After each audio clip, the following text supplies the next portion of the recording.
भगवान परशुराम ने क्यों किया था महाबली सहस्त्रबाहु का वध। एक बार सहस्त्रबाहु अर्जुन अपनी सेना के साथ जंगल में भ्रमण के लिए गए होते हैं। उसी जंगल में परशुराम के पिता ऋषि जमदग्नि का आश्रम भी रहता है। सहस्त्रबाहु अर्जुन जंगल में विश्राम करने लिए जमदग्नि के आश्रम देख अपनी सेनाओं के साथ आश्रम की ओर चल देते हैं। आश्रम पहुंचने के बाद ऋषि जमदग्नि सहस्त्रबाहु अर्जुन और उनकी सेनाओं का खूब सेवा सत्कार करते हैं और अपनी कामधेनु गाय की सहायता से उनका और उनकी सेनाओं के लिए राजसी भोजन की व्यवस्था भी करते हैं। ऋषि जमदग्नि द्वारा सहस्त्रबाहु और उनके सैनिकों का इतनी जल्दी राजसी भोजन की व्यवस्था देख अचंभित हो जाते हैं और सोचने लगते हैं कि इतनी जल्दी और वो भी राजसी भोजन का प्रबंध एक साधारण ऋषि मुनि कैसे कर सकता है। जरूर इसके पास कोई रहस्य है। सहस्त्रबाहु ऋषि जमदग्नि से यह सभी व्यवस्था करने का राज पूछते हैं। चमत्कारी कामधेनु गाय को बलपूर्वक ले जाते हैं। ऋषि जमदग्नि सहस्त्रबाहु अर्जुन को अपनी गाय कामधेनु के बारे में बातते हुए कहते हैं कि महाराज, ये सब इस गाय की कृपा है। कामधेनु गाय को देख और उसकी इस चमत्कार से प्रसन्न उस पर मोह जाते हैं और ऋषि जमदग्नि से कामधेनु गाय को अपने साथ ले जाने की इच्छा जाहिर करते हैं, परंतु ऋषि जमदग्नि कामधेनु गाय को ले जाने से इनकार कर देते हैं। ऋषि जमदग्नि द्वारा मना करने पर सहस्त्रबाहु क्रोधित हो जाते हैं और बलपूर्वक कामधेनु गाय को अपने साथ ले जाते हैं।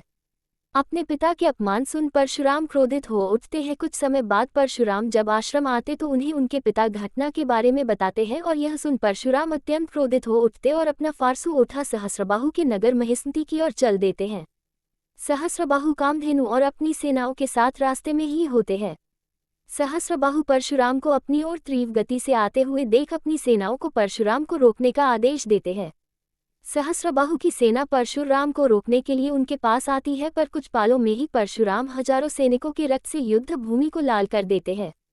अपनी सेनाओं का नष्ट होता देख सहस्त्रबाहु अर्जुन स्वयं परशुराम से युद्ध करने के लिए आ जाते हैं और घनघोर युद्ध प्रारंभ हो जाता है।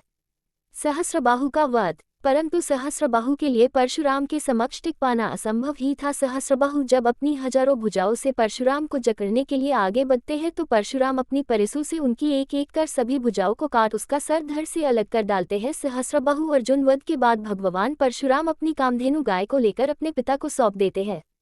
ऋषि जमदग्नि अपने गाय को देख काफी प्रसन्न हो जाते हैं और अपने पुत्र परशुराम को गले लगाकर उन्हें आशीर्वाद देते हैं।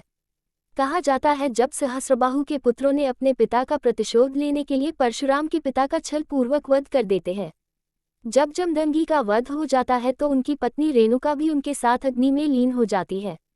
इस घटना से परशुराम अति क्रोधित हो सहस्त्रबाहु के पुत्रों का वध कर देते हैं और साथ ही महिष्मति राज्य को भी उजाड़ डालते हैं और पृथ्वी से 21 बार सभी क्षत्रियों का नाश कर पृथ्वी को क्षत्रिय विहीन करने के बाद परशुराम एक बड़े पर्वत पर जा भगवान शिव के ध्यान में लीन हो जाते हैं।